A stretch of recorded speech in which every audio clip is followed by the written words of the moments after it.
भैया जी कहीं में आपका एक बार फिर स्वागत है। मैं हूं प्रतीक त्रिवेदी। बातचीत के लिए मैं आपके साथ आपके बीच में हाजिर हूं। बातचीत का सिलसिला जरूर जोड़ेंगे। कृषि कानून को लेकर जो उसमें बदलाव हुए उसको लेकर प्रदर्शन हुए, और प्रदर्शन जो है वो यहां से दिल्ली से लेकर बात करें तो बंगाल तक, और यहां से लेकर बैंगलोर तक और केरल तक तमाम जगह ये प्रदर्शन हुए। प्रदर्शन में ट्रैक्टर भी जलाए गए। अब सवाल लोगों ने तमाम सारे पूछे हैं, और हम ये चाहेंगे कि अगर आप किसान हैं और किसान के तौर पर कुछ सवाल पूछना चाहते हैं तो आज के इस शो में जो भैया जी कही ना, इसमें आपका बहुत स्वागत है। फ़ोन नंबर जरूर कुछ आज बदला है मैंने। एक फ़ोन नंबर जो हमारा रोज रहता है वो फ़ोन नंबर चेंज है। वो प्लेट जैसे ही तैयार होती है मैं आपको देता हूं। उस फ़ोन नंबर के जरिए आप अपना सवाल, अपनी बात कह सकते हैं, पूछ सकते हैं और सामने रख सकते हैं। लेकिन सवाल यह है कि प्रदर्शन आखिर हिंसक क्यों था? हिंसक इन द सेंस कि ट्रैक्टर्स क्यों जलाया गया, और ट्रैक्टर अगर जलाया गया तो उसका मकसद क्या था जलाने का? क्योंकि किसान के लिए ट्रैक्टर क्या होता है यह हम सब आप लोग जानते हैं। प्रधानमंत्री ने किसान कानून में जो तब्दीलियां हैं उनके बारे में कुछ बात कही थी, और इस बात को कहा था कि किसान के हित को रखा जाएगा। सवाल यह है कि बहुत सारी जो अपोजिशन है, विपक्ष है, वो सवाल पूछ सकती है और उसको पूछने का हक है। और उसे अगर डर लग रहा है, संदेह लग रहा है, तो सरकार को उस संदेह, उस अंदेशे को ठीक करना या उसे समझाना, उसे बताना, उसे बदलाव तक करना, वो उनके हक में शामिल है। क्योंकि अंतिम जो बात है वो ये कि किसान के हित में बात हो, ये सरकार भी चाहती है, ये विपक्ष भी चाहता है। लेकिन अब सवाल यह है कि मंशा क्या है, और इसी से राजनीति शुरू होती है। इसमें तमाम सारे पहलू जुड़ते हैं, और आज इसी मुद्दे पर हम बातचीत के लिए तैयार हैं। कैनॉट प्लेस में जब मैं शो करता हूं तो किसानों पर तमाम सारे, कई बार मैंने इस मुद्दे को लेकर सवाल उठाए हैं, इस मुद्दे को लेकर सवाल किए हैं। तब ये बात होती थी कि जो अंतिम तौर पे जो एक छोटा किसान है जो अपने खेत में फसल उगाता है, उसकी फसल का वाजिब इनाम, यानी वाजिब इनाम से मतलब है वाजिब फसल का जो उसे मूल्य मिलना चाहिए वो उसे मिले। और इसी को लेकर तमाम विपक्ष के भी सवाल हैं, और सत्ता पक्ष कह रहा नहीं, हम यही बात तो कह रहे हैं कि उसे ज्यादा से ज्यादा मुनाफा मिले। तो बात आखिर बिगड़ कहां रही है? इसी में बात करने के लिए हमारे साथ आज हमारे मेहमान जुड़ेंगे। हम उनसे तारुफ करा रहे हैं आपका, जो हमारे साथ मेहमान जुड़े हैं।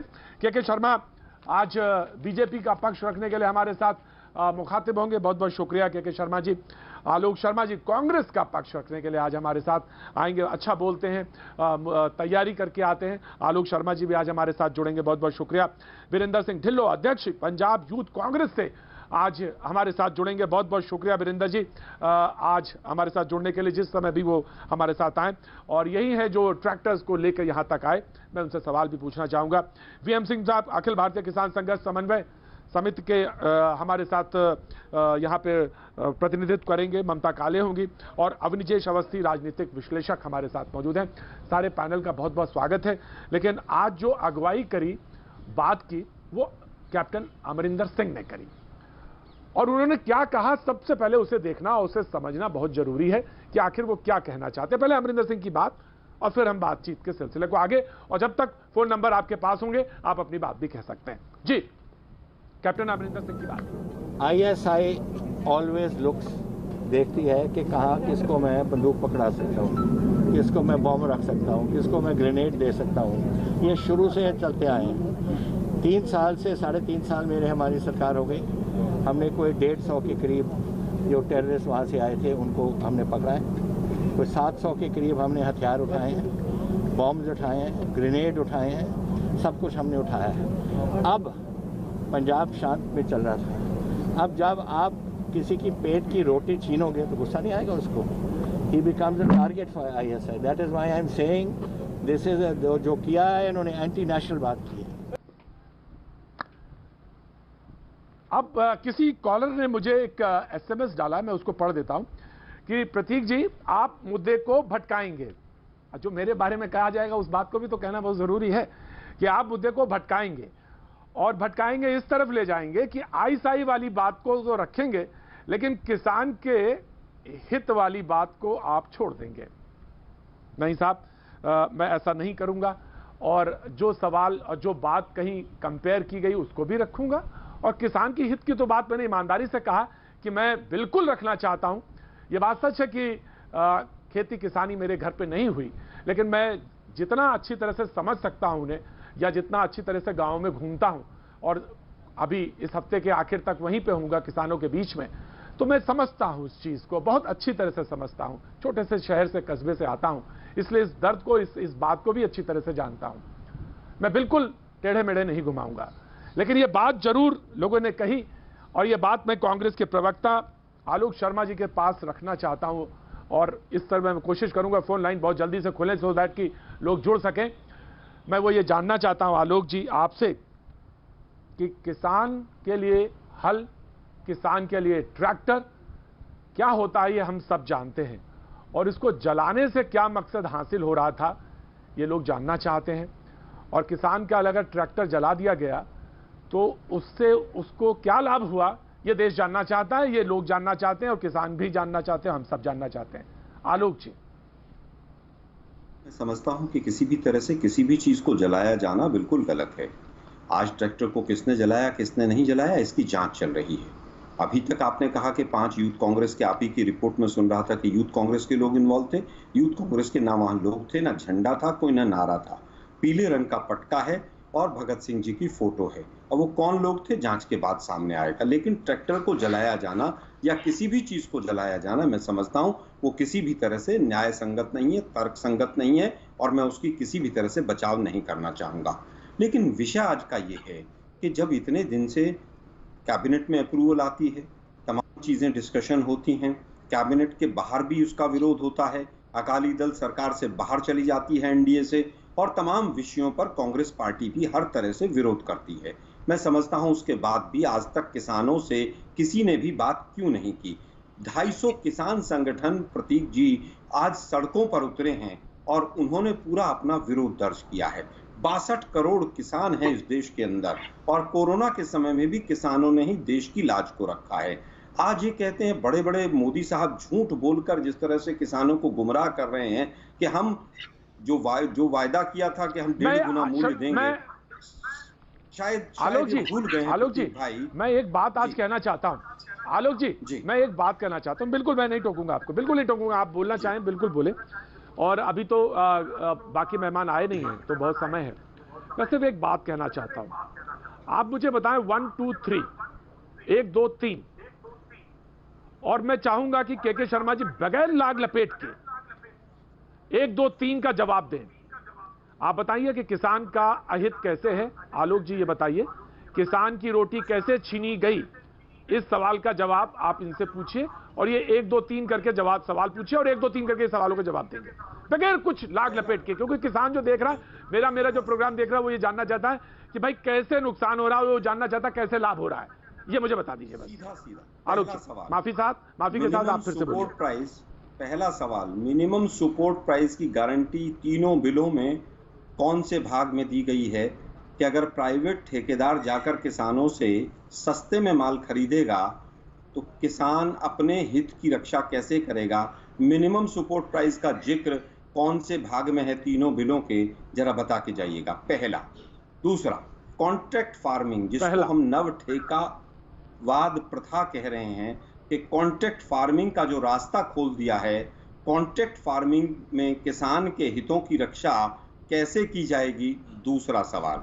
तीसरा, अगर एफसीआई नहीं खरीदेगी, एपीएमसी से माल नहीं उठाएगी और एपीएमसी को आप कमजोर कर देंगे, मैं खत्म नहीं कह रहा हूं, कमजोर कह रहा हूं, अगर किसान को आप ऐसे चुंगल में फंसा देंगे जमींदारों के और शोषणकर्ताओं के, तो उसका किस तरह से, उस शोषण को कैसे रोका जा सकता है? एपीएमसी से जो जवाब दीजिए के जी इन तीनों को। के जी, मैं ये कहूंगा प्रोड्यूसर साहब से कि फोन नंबर खोलें, बाकी बातें बाद में, पहले फोन नंबर आना चाहिए। जी के शर्मा जी। मैं प्रतिक्रिया, मुझे आप उस आतंक आईएसआई वाला जो बयान है उस पर भी देने। देखिए अब प्रतीक भाई, देखिए या तो वहीं पे घुमा लीजिए अपने डिबेट को आप। नहीं मैं घुमाऊंगा नहीं। आलोक जी क्यों जो सवाल है उनके सवालों का जवाब अभी प्रतीक भाई आपने अरे भाई क्यों बौखला रहे हो? मुझे पता है आप आईएसआई और पाकिस्तान आपके मित्र हैं। देखिए आईएसआई और पाकिस्तान में जाकर माथा टेकते हैं अडवाणी जी, हम नहीं जाते हैं। पाकिस्तान में मोदी जी जाकर बिरयानी खाते हैं, हम नहीं खाते हैं। पाकिस्तान में मोदी जी जाकर केक खाते हैं, हम नहीं खाते हैं। मैं नहीं हमें बोल रहा हूं पाकिस्तान की बात भाषा मत सिखाइए। बिहार का चुनाव आ रहा है, अब आपको पाकिस्तान याद आने लगेगा। प्रतीक। अरे तो हमने बोला था अमरिंदर सिंह को बयान देने के लिए, उस पर बात कीजिए। अरे तुम्हारा मुख्यमंत्री अमरिंदर सिंह को हमने बोला है कभी पाकिस्तान नहीं गए। आपके सब लोग पाकिस्तान जाते हैं, कोई बस में बैठ के जाता है, कोई हवाई जहाज में जाता है, कोई पैदल जाता है। आडवाणी जी से लेकर अटल बिहारी वाजपेयी जी से लेकर मोदी जी तक सब पाकिस्तान के मुरीद हैं। सब पाकिस्तान जाके बिरयानी और रोटी खा के आते हैं। शर्म नहीं आती इनको पाकिस्तान करते हुए। इसके बाद मुंह भी पकड़ोगे। मुद्दे की बात का जवाब है तो दीजिए, नहीं तो चुपचाप बैठिए। तुलना की किसानों की तुलना आतंकवादियों के साथ कैसे बैठिए। अगर आपके पास जवाब नहीं है किसानों के मुद्दों पर, 62 करोड़ किसानों से माफी भाई, मांगिए। अगर आप मॉडरेट करना चाहते हैं आपकी डिबेट को, तो आप इनसे कहिए किसानों पर रहे। ये कांग्रेस की अवैधता है, ये कांग्रेस पार्टी है जो किसानों को जो है आतंकवाद से जोड़ रही है। शर्म नहीं आ रही है आप लोग को? अरे भाई, किस किस ने आतंकवाद से किस किस रूप में क्या क्या किया है उस पर आज का विषय नहीं। आज केवल हमें ये बता दीजिए किसानों का जो 3 बिल आए हैं उसमें एमएसपी शब्द कहां पर है, उनकी रक्षा कहां पर होगी मिनिमम सपोर्ट प्राइस की, उसका कोई उत्तर नहीं है आप लोगों के पास। पाकिस्तान जाकर बिरयानी खाएंगे, यहाँ पर बैठकर किसानों की बात नहीं करेंगे। बोलने के लिए मुझे बोलने दीजिए। लैंड रिफॉर्म्स बिल में जब 14,000 वायलेशन हो गए लैंड एक्विजिशन बिल के, तब आप लोगों को नींद आई जागी थी, तब आपने उसको चेंज किया। नोटबंदी में 15 दिन में 153 बार चेंज किया आप लोगों ने। आदमी के साथ डिबेट प्रतीक जी आपके चैनल में। जी या तो इसका साउंड कम कराइए। किसान वो जानना चाहता। मैं केके जी आप मत आया कीजिए डिबेट में। आप तो किसानों की बात, प्रधानमंत्री ने जो बात कही है मिनिमम सपोर्ट प्राइस को लेकर, प्रधानमंत्री ने जो बात मिनिमम सपोर्ट प्राइस को लेकर कही है, वो बात कही है, वो एश्योरेंस दीजिए, बात आगे बढ़े।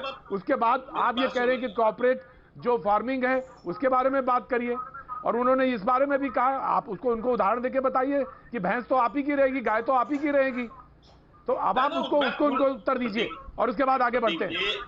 प्रतीक जी मेरी बात सुनिए, मैं गारंटी कहाँ है जरा बता दीजिए। आप हम कुछ नहीं पूछेंगे आपसे। फिर इसको बंद कराइए, फिर इनको बंद कराइए। आप ऐसे कैसे बोलने देंगे आप? ये लोग सुप्रीम कोर्ट में प्रतीक भाई झूठ बोलते हैं। प्रतीक जी आप सुप्रीम कोर्ट में कहते हैं, सुप्रीम कोर्ट में प्रतीक भाई उन्होंने कहा, सुप्रीम कोर्ट में उन्होंने 700 पेज का एफिडेविट दिया प्रतीक भाई, और उसमें लिखा लागत का 50%। आलोक जी दोनों लोग बहुत पुराने शो में आने वाले हैं सर, दोनों लोग बहुत पुराने शो में आने वाले हैं सर। आलोक शर्मा जी बहुत पुराने, आप बहुत, भैया जी कहीं में पता नहीं कब से आ रहे, बहुत पुराने रहे। और के शर्मा जी मैं आपसे हाथ जोड़ के निवेदन करता हूं कि सवालों के सीधे जवाब देंगे, हम सीधे सवालों के जवाब पे आएंगे। उनकी कुछ आशंकाएं हैं जी, आप दीजिए 01206205571 12062055571 आपके सवाल का रहेगा इंतजार जी। आप इनका माइक डाउन करेंगे या नहीं करेंगे पहले?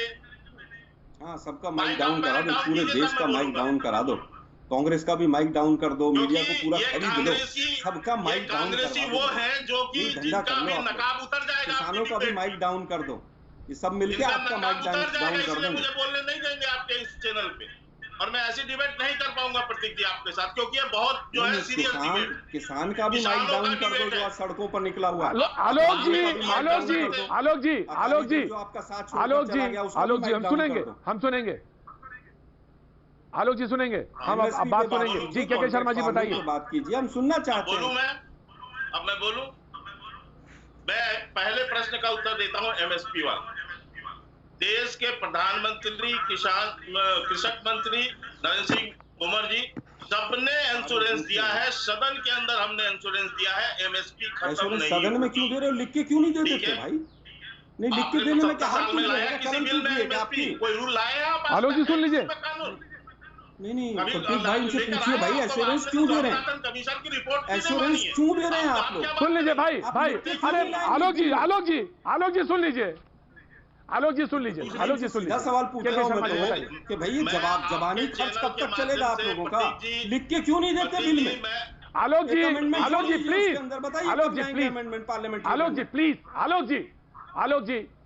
झूठ नहीं बोलने देंगे अब इनको भाई। बहुत शर्मा जी का भंडार। मेरी बात सुनिए, एमएसपी को लेके पहला तो प्रधानमंत्री जी, कृषि मंत्री जी, पूरे सदन में सबने ये इंश्योरेंस पूरे देश को दिया है। कि एमएसपी खत्म नहीं होगी। नंबर 1, हम ही वो पार्टी है जिन्होंने स्वामीनाथन कमीशन की रिपोर्ट में किसान के फसल के जितना खर्च है उसका 50% जोड़कर देने की बात घोषणा की और हमने उसको लागू भी किया और पिछले 5 साल में हम दे भी रहे हैं।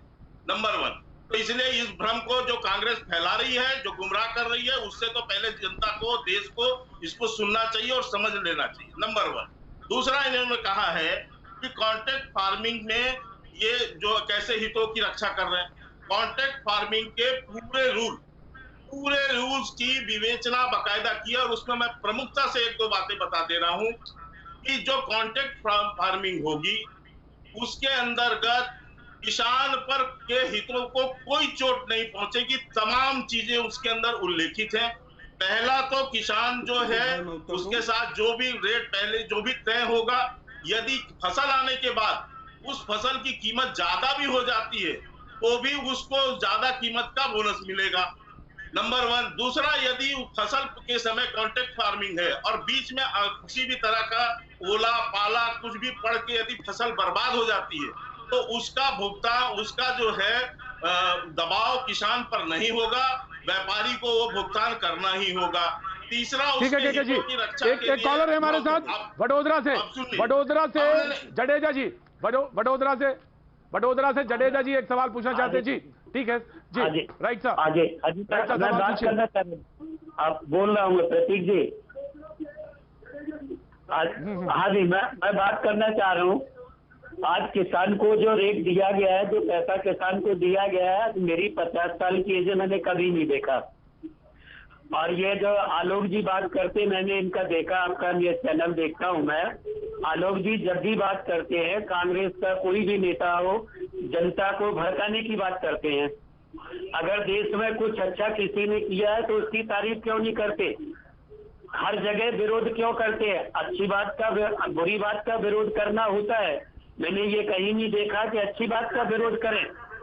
जडेजा जी सुनिए जरा, लोगों को क्यों भड़काते? कुछ ऐसे नासमझ लोग हैं जो ऐसे लोगों की बातों में आ जाते हैं जो आज देश जला रहे हैं। सवाल पूछवा रहे हैं क्या? कांग्रेस के लिए एक और बीजेपी का प्रवक्ता खड़ा कर रहे हैं प्रतीक भाई। आप सवाल पूछा। आलोक जी, मैं बहुत Alok ji please, thank you so much Sharma ji, thank you so much. No Sharma ji, K Sharma जी आप नहीं बोलेंगे, के शर्मा जी आप नहीं बोलेंगे। आलोक जी अगर प्रवक्ता में धैर्य नहीं है, सब्र नहीं है, तो वो प्रवक्ता की पहली सीढ़ी नहीं चढ़ सकता। क्या बात करते हैं आप? अगर एक सवाल किसी के आगे, क्या वडोदरा में बैठे हुए किसी व्यक्ति को मैं सवाल नहीं पूछ सकता क्या? पहली चीज है सब्र जाना चाहिए। सवाल आता हूं मैं आपके पास, मैं आता हूं आपके पास जी। वीएम सिंह साहब, मैं आ रहा हूं सर आ रहा हूं आपको, मैं आ रहा हूं सर आपके पास, मैं आ रहा हूं आलोक जी। अगर इफ यू वांट, अगर ये दो लोगों का, सर ये 2 लोगों की डिबेट नहीं है। वीएम सिंह साहब मैं आ रहा हूं आपके पास आलोक जी, ऑफ कोर्स मैं पूछूंगा। वीएम सिंह साहब, यही तो बात है ना, फिर आप वीएम सिंह साहब, मैं ये सवाल है कि सर मैं आ रहा हूं, वीएम सिंह साहब को बोलने का अख्तियार है सर कि नहीं है? उनको भी तो बोलने दीजिए। किसान संघ से हैं, वो भी बोलना चाहते हैं अपनी बात। नहीं सर, वो अपनी बात तो कह सकते हैं ना वीएम सिंह साहब, कि आप उनको भी नहीं बोलने देंगे? नहीं रोका, 2 लोग वीएम सिंह साहब तो उत्तर पैनल पे है, नहीं लेना चाहिए कांग्रेस से। अब अच्छा आलोक जी एक काम करते हैं कि आज से मैं अपना ये पद छोड़ता हूं, त्याग करता हूं। आप मेरी कुर्सी पे बैठिए एंड नाउ यू डिसाइड कि किसको कब बोलना चाहिए, कैसे बोलना चाहिए इस तरह का। लेकिन अगर कांग्रेस से सवाल तो शौक नहीं, तो फिर बैठिए ना अपनी जगह पर, ध्यान से बैठिए ना, ध्यान से बैठिए ना सर। वीरेंद्र सिंह ढिल्लों साहब आ गए हमारे साथ। ढिल्लों साहब अध्यक्ष है पंजाब यूथ कांग्रेस के। वीरेंद्र सिंह ढिल्लों साहब हैं अध्यक्ष पंजाब यूथ कांग्रेस के। वीरेंद्र सिंह जी, मैं ये जानना चाहता हूं आपसे, वीरेंद्र सिंह जी आवाज सुन रहे हैं हमारी? वीरेंद्र सिंह जी, मैं ये जानना चाहता हूं कि आखिर जी आपके मुख्यमंत्री कहते हैं कि किसान की रोटी छीन ली गई, वो आतंकी बन जाएगा या आतंकी बन सकता है, उसके सामने वो ISI वाली बात उन्होंने कही। मैं ये जानना चाहता हूं कि ट्रैक्टर चलाने से क्या वो साधु बन रहा है? ये मुझे सवाल का जवाब चाहिए वीरेंद्र सिंह ढिल्लों साहब। मैं आलोक जी इसके बाद आपके पास आता हूं। ट्रैक्टर इश्यू नहीं है, इश्यू फार्म ऑर्डिनेंस है। ट्रैक्टर प्रोटेस्ट करने का तरीका है, कोई उससे सहमत हो सकता है, कोई इससे नहीं सहमत हो सकता, लेकिन हम जिस तरीके से प्रोटेस्ट करना चाहते हैं वो हमारा तरीका है।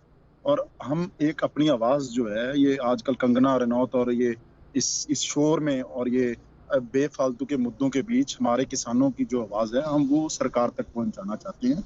हम कोई किसी हमारे पंजाब में 25 तारीख को बिल्कुल बंद पड़ा हुआ है पंजाब, कोई कोई सार नहीं ले रहा। ऑपोजिशन पार्टीज, पॉलिटिकल जो मौजूदा गवर्नमेंट है, जो सरकार के एनडीए के कॉन्स्टिट्यूएंट्स थे, वो सब उनको छोड़ के एक तरफ हुआ पड़ा है सारा सिस्टम। लेकिन आज अगर पंजाब की कोई आवाज भी सुनने को तैयार नहीं है, हम भूल जाए हम कोई पॉलिटिकल पार्टी है, किसानों से बात करें, आप किसान जथेबंदियों से बात कर लें और एक मैसेज तो कम से कम जाए भी जो नरेंद्र मोदी सरकार है वो किसानों की बात सुनने को तैयार है। एक फार्म ऑर्डिनेंस बिल आता है जिसके ऊपर हम नहीं सहमत। तो वीरेंद्र जी, आपने अपनी बात सुनाने के लिए अपनी बात सुनी जाए। वीरेंद्र जी, आपने कहा कि अपनी बात सुनी जाए, इसलिए ट्रैक्टर जलाने का आपने कहा एक तरीका है, बात सुनाने का एक तरीका, इसलिए ट्रैक्टर आपने जलाया। जी जी जी, एक सिंबॉलिक प्रोटेस्ट है। जो ट्रैक्टर है वो फार्मिंग, मतलब एक सिंबल है फार्म्स का। इस तरीके से हमारे को महसूस हो रहा है कि किसानी फूकी जा रही है, किसानी को आग लगाई जा रही है। एक सिंबॉलिक तरीके से हमने जहां जय जवान जय किसान का नारा था, उसके सामने आज मोदी सरकार को ये जगाने का। अरे तो साहब, एक ट्रैक्टर किसी किसान को ही दे देते। अरे साहब वीरेंद्र सिंह जी, अगर ये ट्रैक्टर आपने जला दिया, किसी किसान को ही दे देते, उसी के काम आ जाता।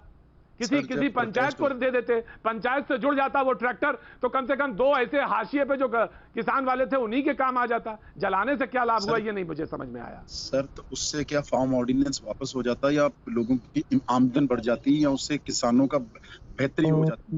हमारे को ये महसूस होता है भी आज इस शोर शराबे में किसानों के मुद्दा, जहां जो कि सबसे इम्पोर्टेंट मुद्दा है, कोई ध्यान नहीं दे रहा। और अपनी आवाज सुनाने के लिए हमने एक सिंबॉलिक प्रोटेस्ट किया, और वो हमने अपने पैसे इकट्ठे करके एक ट्रैक्टर खरीद के पहले हमने अंबाला बॉर्डर के ऊपर इसको लेके आने की कोशिश की। उस टाइम वो ये नहीं माने, वहां पर इसको आग लगी। उसके बाद इसको दोबारा ठीक करवाया और इसको लाके आज जब काल 22 को हमारे को अरेस्ट किया। कितना पैसा खर्च हो गया इसमें? ढिल्लों साहब, कितना पैसा खर्च हो गया इसको लाने में, वहां से यहाँ तक लाने में कितना पैसा खर्च हो गया? Sir 40,000 total. Thank you so much, thank you so much, thank you so much. Virender Singh Dhillon साहब, थैंक यू सो मच। आप बने रहिए हमारे साथ, बातचीत के सिलसिले से हम जुड़ेंगे आपसे। आप ईमानदार हैं, कम से कम ईमानदारी के साथ बात तो कही। और मैं कांग्रेस के प्रवक्ता से कहूंगा, जो भी हमारे साथ बैठे हैं, जिन्होंने इस बात की तरफ इशारा किया था, मैं उससे पहले आऊं आपके पास के शर्मा, लेकिन मैं वीएम सिंह साहब के पास जाना चाहता हूं। वीएम सिंह साहब, सरकार कहती है कि किसान के हित की बात कही गई है, किसान के हितों के लिए, रक्षा के लिए बात कही गई है, और किसान को पहली बार उसको खेत से और उसकी जो लाभ है उससे उसको जोड़ा गया है, यानी वहां तक वो व्यापारी पहुंच सकता है। इंटरनेशनल मार्केट को खोलने की बात है कि इंटरनेशनल मार्केट तक वो जो है व्यापारी जो है वो किसान तक जा सकता है, उसमें इंफ्रास्ट्रक्चर को भी ठीक करने की बात है। तो इसका विरोध क्यों है, वीएम सिंह साहब, मैं जानना चाहता हूं। पहली चीज, मुझे थोड़ा सा विरोध प्रतीक भाई आपके ऊपर भी आज है। मैं 20 मिनट से सुन रहा हूं सबको, और कॉल अखिल भारतीय किसान संघर्ष समन्वय समिति, आपने 250 किसानों की कही, कॉल हमारी थी, मैं उसका संयोजक हूं। आपने बुलाया, पर यहां किसान फिर फुटबॉल बन गया कांग्रेस और भाजपा के बीच में। मतलब बेगानी शादी में अब्दुल्ला दीवाना। बड़ा अच्छा लग रहा है सुन के, किसानों की बात नहीं सुनेंगे। मैं आपके लिए आता हूं प्रतीक भाई, मैं आपका टाइम नहीं वेस्ट करना चाहता, मैं जवाब दे सकता हूं इसका, मैं जवाब दे सकता हूं, लेकिन आप हमारे मेहमान हैं, आप जो कहेंगे मेरे सर माथे पे, जो आप कहेंगे मेरे सर माथे पे। जी बोलिए, आगाज करें, बात कहें अपनी। I'm sorry for all that, but I'm feeling upset। ठीक है, नंबर 1 पहली चीज तो बात हो जा रही है अभी कि साहब, कांग्रेस ने, अगर कांग्रेस किसी काम की होती तो बीजेपी आज सरकार में नहीं होती। किसानों ने कांग्रेस को वोट दिया होता, अगर स्वामीनाथन पहले लागू कर दी होती तो आज काम ही नहीं बनता। 2014 में हमारे प्रधानमंत्री जी ने कहा स्वामीनाथन C2 + 50% लागू करूंगा। हम कैसे प्रधानमंत्री पे विश्वास कर लें, आप बताइए मुझे। उन्होंने अगले साल सुप्रीम कोर्ट में हल्फनामा दे दिया कि लागू नहीं कर सकते। अरुण जेटली ने कहा हम लागू कर रहे हैं, पर क्या किया, A2 + FL। आपने C2 कॉम्प्रिहेंसिव कॉस्ट नहीं करी। अभी बीजेपी के कह रहे थे हमने कर दिया, वो गलत कह रहे हैं। अगर आपने किया होता तो आप लोग हम सामने डिबेट कर लो ना यार। 6 मंत्री आ रहे हैं, किसान नेताओं से डिबेट कर लो, कांग्रेस बीजेपी मत करो। आपने कहा कि हमने जो प्रधानमंत्री ने कह दिया तो उसका विश्वास करें। कैसे विश्वास करें, मैंने एक चीज बताई। दूसरी, उत्तर प्रदेश चुनाव में उन्होंने कहा था 14 दिन में गन्ने का रेट मिलेगा वरना ब्याज मिलेगा, नहीं मिला। उन्होंने कहा था कर्जा मुक्त कर दिया जाएगा किसानों को, नहीं हुआ। उन्होंने कहा 0 बजट के हिसाब से आपकी दुगनी हो जाएगी, नहीं हुआ। प्रधानमंत्री फसल बीमा योजना आप लेके आए, आपने कहा मालामाल हो जाएगा। आज उसी योजना को मध्य प्रदेश ने भी रद्द कर दिया, अपनी योजना ले आए क्योंकि पूरा फेल हो गया। हम कैसे विश्वास कर लें भाई प्रधानमंत्री पर? आपने अगर कॉर्पोरेट को लाने का काम किया है, आपने हमको कमजोर करने का काम किया है। एपीएमसी की बात मैं बिल्कुल नहीं करूंगा, वो किसानों का मुद्दा नहीं है, वो अपने आप लड़ेंगे, कांग्रेस लड़े, भाजपा लड़े, जो भी लड़े। हमारा मुद्दा यह है कि आपने वायदा किया था C2 दीजिए, आपने कहा था MSP से कम उसकी गारंटी देंगे कि उसके कम जो कोई खरीदेगा नहीं, गारंटी दीजिए। बस यही हमारे हैं। आप हमें गारंटी क्यों नहीं देते हो? हमारे 2018 में हमने बिल डाले थे, प्राइवेट मेंबर बिल पार्लियामेंट में डाले थे। राइट साहब, मैंने आपकी बात सुनी। राइट साहब, मैं माफी भी मांगता हूं। आपको लगा, अगर कहीं जरा सा भी तनक सा भी लगा कि मैंने आपको कहीं इग्नोर करने की कोशिश की है। PM सिंह साहब, आप हमारे सर शो में लगातार कैनॉट प्लेस में शरीक होते रहे। I am really very sorry, I am really very sorry, really very sorry. Know football तो सर नहीं सर, फुटबॉल तो बना ही नहीं सकते सर। मैं बिल्कुल, I am really very sorry अगर आपको ये जरा सा लगा। लेकिन सिरसा से एक कॉलर है सिकंदर, बहुत जल्दी से उनका सवाल लेंगे। लेकिन PM सिंह साहब सुनते हैं उनका क्या कहना है। जी सिकंदर साहब, सिरसा से, हरियाणा से। जी प्रतीक जी नमस्कार। नमस्कार सर, सवाल पूछिए। प्रतीक जी नमस्कार। सवाल पूछिए सर, सवाल पूछ रहा हूँ सर। मैं एक बार पहले तो आप जो गांव में जाके रिपोर्टिंग करते हो उसके लिए धन्यवाद देना चाहता हूँ। जी सर, हुजूर सवाल पूछें और टेलीविजन की ऑडियो कम करें सर।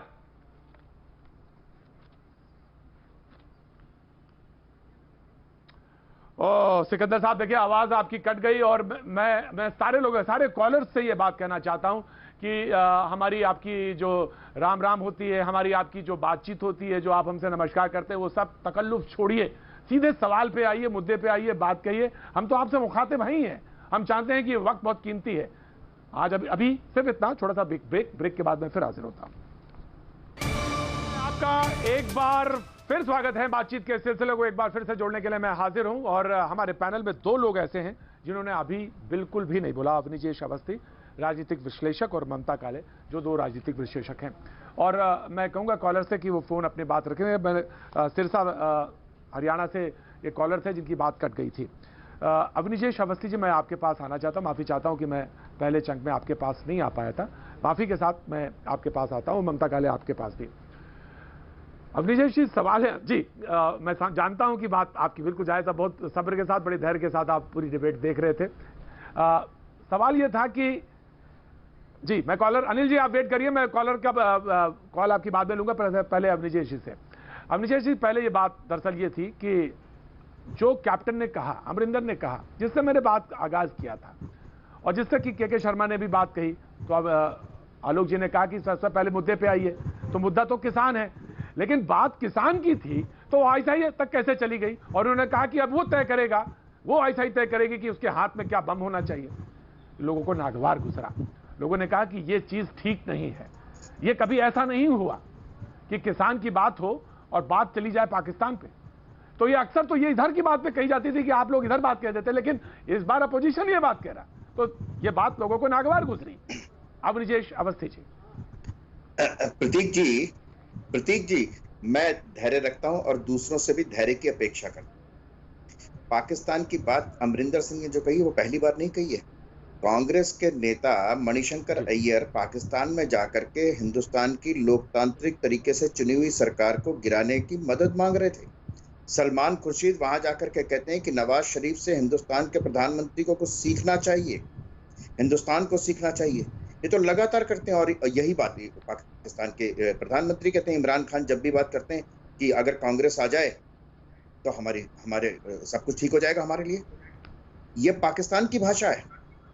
पाकिस्तान की भाषा और कांग्रेस की भाषा में कोई फर्क नहीं है, किसी भी तरीके का फर्क नहीं है। आप इतिहास उठा करके देख लीजिए।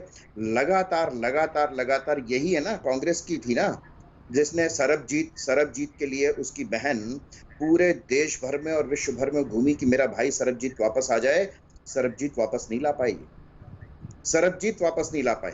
और जहां तक किसानों के मुद्दे की बात है, उसमें जिस तरीके की राजनीति आ गई है, उसमें वास्तव में कांग्रेस की खींच सबसे बड़ी ये है कि जब किसानों को व्यावहारिक रूप में अपना फायदा मिलेगा, उनको अपनी फसल की कीमत मिलेगी, उनकी जमीन पर फसल उगाने से पहले उनको पैसा मिल जाएगा, फसल खराब होती है तो जिसने उगाई उसका नुकसान, तो इससे समूचा किसान, देश भर का किसान कहेगा इससे बढ़िया क्या बात हो सकती है, इससे बढ़िया बात क्या हो सकती है। इसलिए ये वास्तव में, और जिसने मंडी में जाके बेचना है, जिसने एपीएमसी में बेचना है, वो तो खुला ही है, एमएसपी है।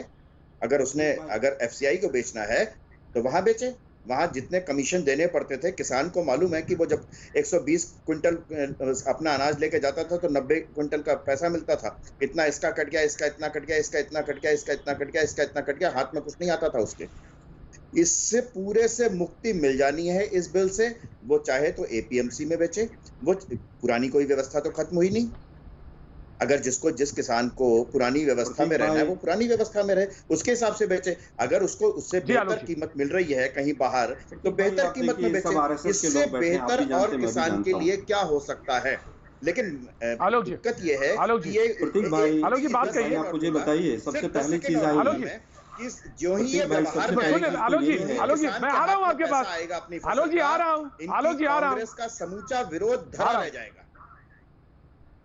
जो ही किसान के हाथ में अपनी फसल एक कॉलर है आलोक जी, उसके बाद आता हूँ। आज एक कॉलर है, जी कॉलर है उनके बाद आता हूँ जी। अनिल जी बोलिए। हाँ जी, बनारस से अनिल जी बोलिए। अनिल जी जी सर, प्रतीक जी भाई नमस्कार। हेलो जी नमस्कार सर, सवाल पूछिए। हाँ जी सवाल पूछिए। जी सवाल सर मेरा ये है कि हम लोग इतने टाइम अपना कीमती निकाल के हम आपका डिबेट देखते हैं, एक क्या प्रवक्ता लोग क्या दूसरे की बात सुनने की क्षमता खत्म हो गई है क्या इन लोगों की? बहुत छोटा सा आपने सवाल पूछा, लेकिन पूछा बड़ा गंभीर सवाल है और साधुवाद आपको। आलोक जी मुद्दे पे आइए जी। कुछ अभिजीत जी ने बातें कही, आप उसको आगे बढ़ाइए। आलोक जी, मैंने सब पॉइंट लिखे हैं प्रतीक भाई, मैं सबका उत्तर देता हूँ। शायद राइट सर, वेरी गुड आलोक जी, मैं अक्सर आपकी तारीफ करता हूँ इस बात के लिए, धन्यवाद। अगर किसी ने किसी की क्षमता सुनने की खत्म हो गई है तो इस गूंगी और बहरी सरकार की हो गई है। दूसरा विषय, आपने कहा सब पार्लियामेंट में एश्योरेंस दे दिया है। आप एश्योरेंस पार्लियामेंट में क्यों दे रहे हैं? आप राइटिंग में क्यों नहीं लेकर आए बिल में? क्योंकि आपकी नीयत में खोट था। आपने कहा कि हम कॉस्ट जमा 50% स्वामीनाथन कमेटी के अनुसार देंगे। अभी सिंह साहब ने भी पोल खोली, 700 पेज का एफिडेविट दिया था 2015 में इसी सरकार ने सुप्रीम कोर्ट में, 700 पेज का एफिडेविट, और उसमें बताया था कि कैसे हम लागत का 50% मूल्य नहीं दे सकते हैं। अभी के शर्मा साहब ने कहा बोनस मिलेगा। भाई बोनस कौन देगा? कहीं पर आपने प्रावधान किया है? प्राइवेट कंपनियां बोनस देंगी किसानों को, आपने इस चीज का कहीं प्रावधान किया है? केवल मुझे ये बता दीजिए कि आपने एमएसपी प्राइवेट कंपनीज माल खरीदेंगी उसका प्रावधान क्यों नहीं किया? आप केवल शांता कुमार कमेटी की रिकमेंडेशंस थी कि एफसीआई का पैसा कैसे बच जाए, 80,000 करोड़ से 1 लाख करोड़, उसका प्रावधान किया कि एफसीआई पर कोई बर्डन नहीं रहेगा। और एफसीआई के जितने गोडाउन हैं, मैं गोडाउन का नाम लेता हूं, बेस सेंटर है मोगा के अंदर पंजाब में, वो एफसीआई से ऑलरेडी अडानी की तरफ शिफ्ट होने का प्रोसेस शुरू हो गया है। यही तो कानून 2006 में बिहार में लाए थे। बिहार का आज क्या हुआ? सीएम जब मोदी साहब थे तो उन्होंने कहा कि एमएसपी का प्रावधान होना चाहिए, लेकिन पीएम बन गए तो उसमें नहीं रखा। जॉइंट वर्किंग कमेटी थी, ग्रुप था, 3B उसका कॉलम था। मोदी साहब जब सीएम थे तब तो कांग्रेस से सब कुछ चाहिए था, लेकिन आज जब पीएम है तो कुछ नहीं चाहिए। एक मैं बीएम सिंह साहब का एक सेंटेंस में जवाब देना चाहूंगा कि कांग्रेस ने क्या किया है। PL 480 था, पब्लिक लॉ 480, लाल गेहूं खाता था हिंदुस्तान। लैंड रिफॉर्म से लेकर, बांध से लेकर, नहर से लेकर, जमींदारी प्रथा खत्म से लेकर, पूसा से लेकर, IARI से लेकर, डिस्ट्रिक्ट एग्रीकल्चर रिसर्च सेंटर से लेकर, हरित क्रांति से लेकर, DADP से लेकर, सारी चीजें कांग्रेस नहीं की हैं। हमसे भी कमियां रही होंगी, लेकिन आज जरा एक बार बीजेपी के प्रवक्ता से पूछ लीजिए कि 6 साल में किसानों का सुसाइड रेट 41% क्यों बढ़ गया? जरा इसका कोई जवाब देगा? इंसेक्टिसाइड पेस्टिसाइड का प्राइस 300% ममता काले माफी के साथ मैं आपके पास आता हूं। ममता काले हो गया, जिसकी सबसे ज्यादा मार किसान पर पड़ी। किसान विरोधी हैं, आप झूठे हैं, इसीलिए आज किसान आप पर विश्वास नहीं कर रहा है। राइट ममता काले, मैं आ रहा हूं केके जी, आ रहा हूं आपके पास एक सवाल भी है, मैं पूछना केके जी आपसे भी सवाल पूछा। जी ममता काले।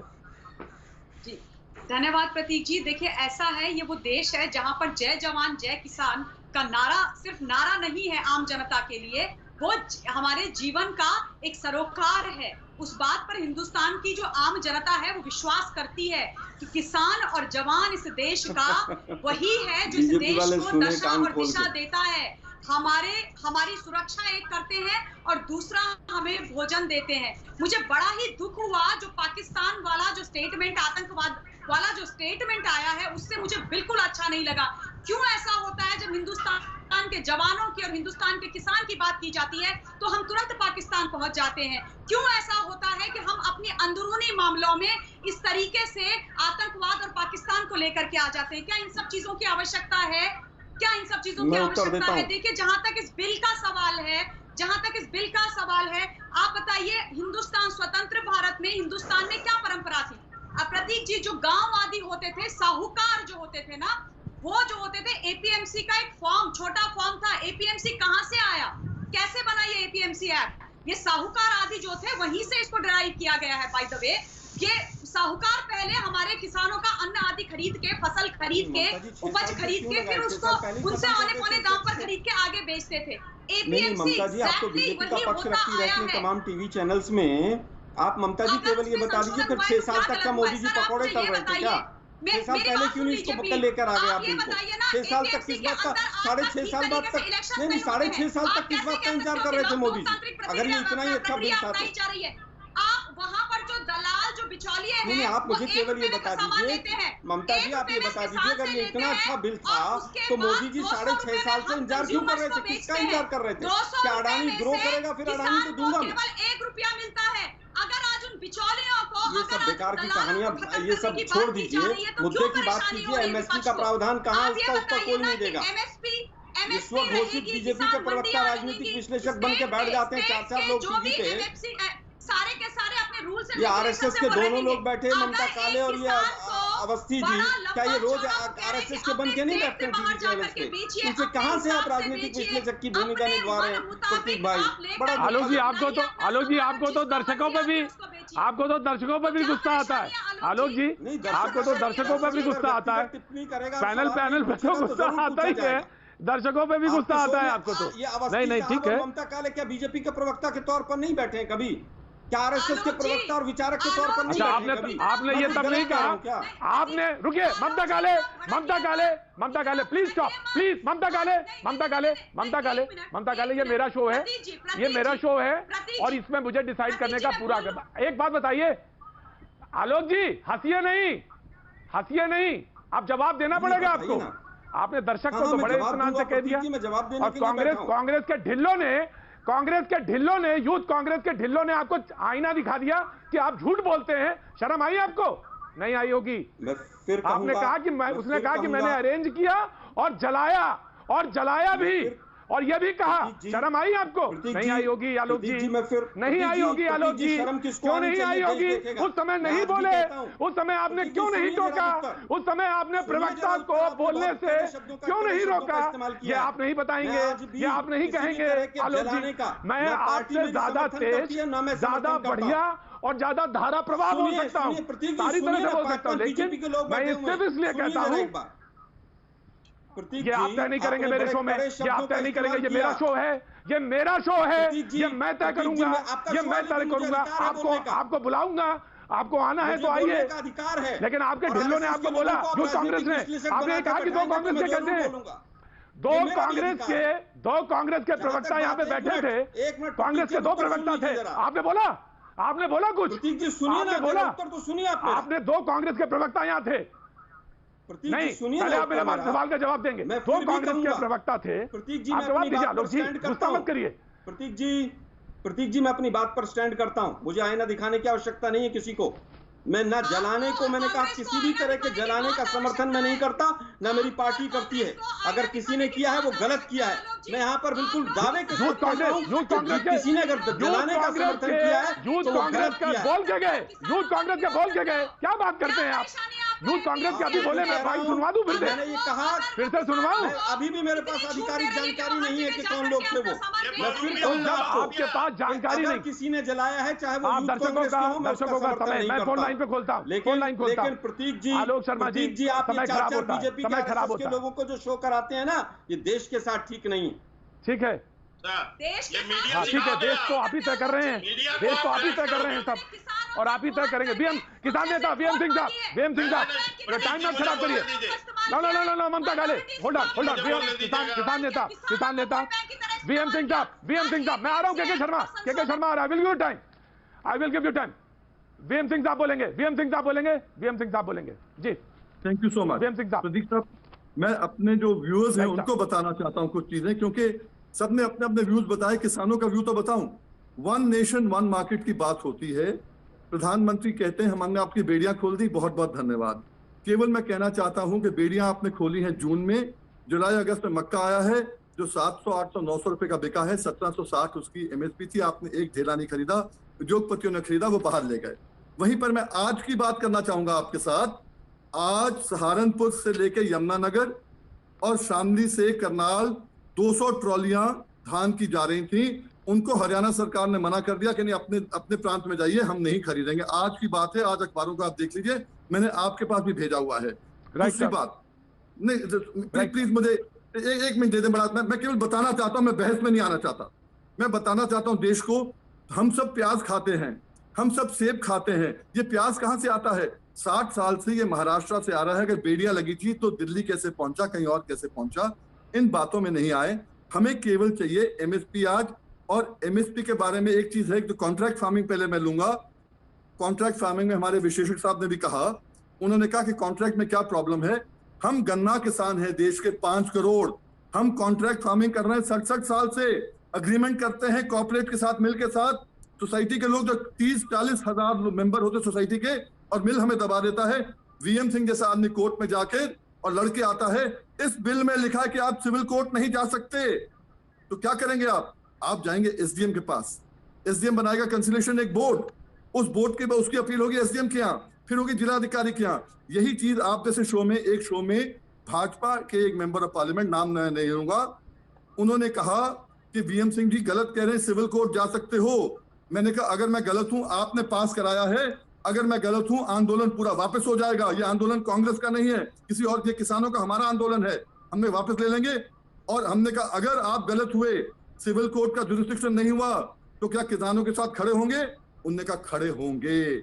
और आप देखिए दोनों बिल में, एक में section 15 one nation one market में सेक्शन 15 और कॉन्ट्रैक्ट फार्मिंग में सेक्शन 19, दोनों में है jurisdiction of the civil court is barred. ये सब बिल पढ़ने के बाद मैं केवल बताना चाहता हूं आपके श्रोताओं को, हम लोग ऐसे बेवकूफ नहीं हैं। जब भी कांग्रेस और भाजपा और बाकी सरकारें कोर्ट में हारी हैं, हम किसान कोर्ट में जाके जीत के अपना हक ले चुके हैं, मतलब हमें कौन बरगलाएगा? हम सोचे समझे लोग हैं, ऐसा नहीं है। आज अगर हम रास्ते में आए हैं, कांग्रेस हमें बरगलाएगी, कोई और बरगलाएगा? और केवल पीएल 480 का आलोक भाई ने कहा था, एक जवाब देना चाहूंगा। 480 पीएल जब आ रही थी, लाल गेहूं आ रही थी 63, 64 के अंदर, 65 के अंदर, शास्त्री जी की कॉल के ऊपर किसानों ने इतना मजबूत कर दिया कि आज 138 करोड़ को हम खिला रहे हैं। ये किसानों का काम है। कोरोना में भी हमने देश को खिलाया है, हम आगे भी खिलाएंगे, पर आज किसान पीड़ा में है, उसके ऊपर राजनीति मत करिए प्लीज। प्रतीक जी बोल सकता हूं। एक कॉलर है, कॉलर का इंद्रेश जी कॉलर हैं, ले लेते हैं फोन। के शर्मा जी मैं आता हूं आपके पास। इंद्रेश जी। सर मैं ये पूछना चाहता हूं कि जितने प्रवक्ता यहाँ भाजपा और अन्य पार्टियों के बैठे हैं, मोदी जी, देखिए मीडिया देश का पहला स्तंभ है, और मीडिया को मैं पहला स्तंभ मानता हूँ, तीसरा स्तंभ नहीं मानता। मीडिया ने मोदी जी बनाए, मीडिया मोदी जी को दूसरा मोदी भी बना सकता है, पर क्या देश का काला धन विदेश से लाने की बात थी, तो क्या देश में ही काला धन मिलेगा? क्या देश के व्यापारी ही मरेंगे? क्या देश के किसान ही मरेंगे? क्या देश में केवल कांग्रेस बची है? पाकिस्तान में अगर किसी का नारा खुल जाता है तो क्या मीडिया यही दिखाएगा? देश की अन्य समस्याओं को मीडिया नहीं दिखा सकता?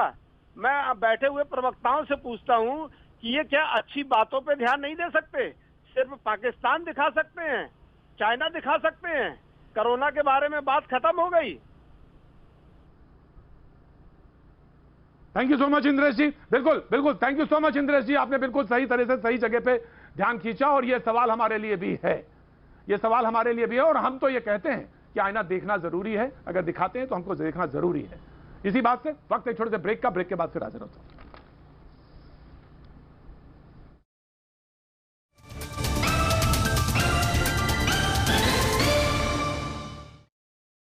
कहीं में आपका एक बार फिर स्वागत है। बातचीत के सिलसिले को हम एक बार फिर से जोड़ेंगे।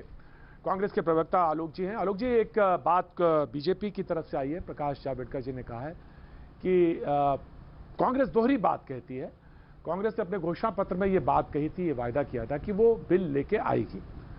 मैं जानना चाहता हूं फिर विरोध किस बात पर, जो आपने पॉइंट रखे थे शुरुआत में 3 पॉइंट, वो वैलिड पॉइंट थे और बहुत उस पर बिल्कुल एकदम टू दी पॉइंट थे वो सवाल, और के शर्मा जी के पास आने चाहिए थे।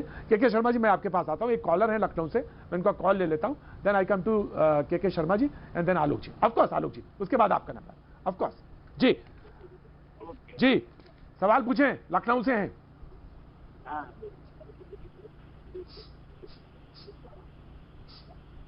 पूछे, सवाल पूछे। हेलो जी। हेलो, हाँ, मैं वीके गौड़ बोल रहा हूँ जी। सवाल पूछे। कोरोना काल में डेंगू फीवर हो जाने के कारण, कोरोना काल में डेंगू फीवर हो जाने के कारण मेरी बेटी 14/9/20 और 16/9/20 को बीकॉम तृतीय की परीक्षा थी उसकी, उसमें वो अपियर नहीं हो पाई। तो दोबारा मतलब उसको मौका मिलेगा कि चाहे इम्तिहान ले ले उसका, चाहे इम्तिहान ले ले या वैसे पास कर दें? गौर साहब, ये एक पॉलिसी मैटर होगा। यूनिवर्सिटी अगर, क्योंकि बीकॉम का बात कर रहे हैं आप और लखनऊ से हैं, सर मैं आ रहा हूँ, आलोक जी आ रहा हूँ, ऑफकोर्स आ रहा हूँ। और ऐसे समय में जब कोरोना का टाइम है तो तमाम सारी यूनिवर्सिटीज़ ने कंसीडर किया, रिकंसीडर किया है, पॉइंट्स को देखा है। मैं चाहूँगा सहानुभूतिपूर्वक, अगर वो लखनऊ विश्वविद्यालय का मामला है तो सहानुभूतिपूर्वक विचार किया जाना चाहिए। और कोरोना का समय है, आपने कहा डेंगू फीवर था, निश्चित तौर से उस पर कंसीडर किया जाना चाहिए। एक साल की बात है। आलोक जी कुछ हाथ उठा रहे थे, कुछ कहना चाहते हैं, इसी पे कहना चाहते हैं कुछ? आलोक जी, आलोक जी कुछ कहना चाह रहे थे आप? आलोक जी, मैं इस पर नहीं कहना चाह रहा था। अच्छा जी, मुद्दे की, अच्छा, right sir ji, K Sharma ji ji ji, of course sir, मैं आ रहा हूँ आलोक जी, आ रहा हूँ। K Sharma ji, now you make your point.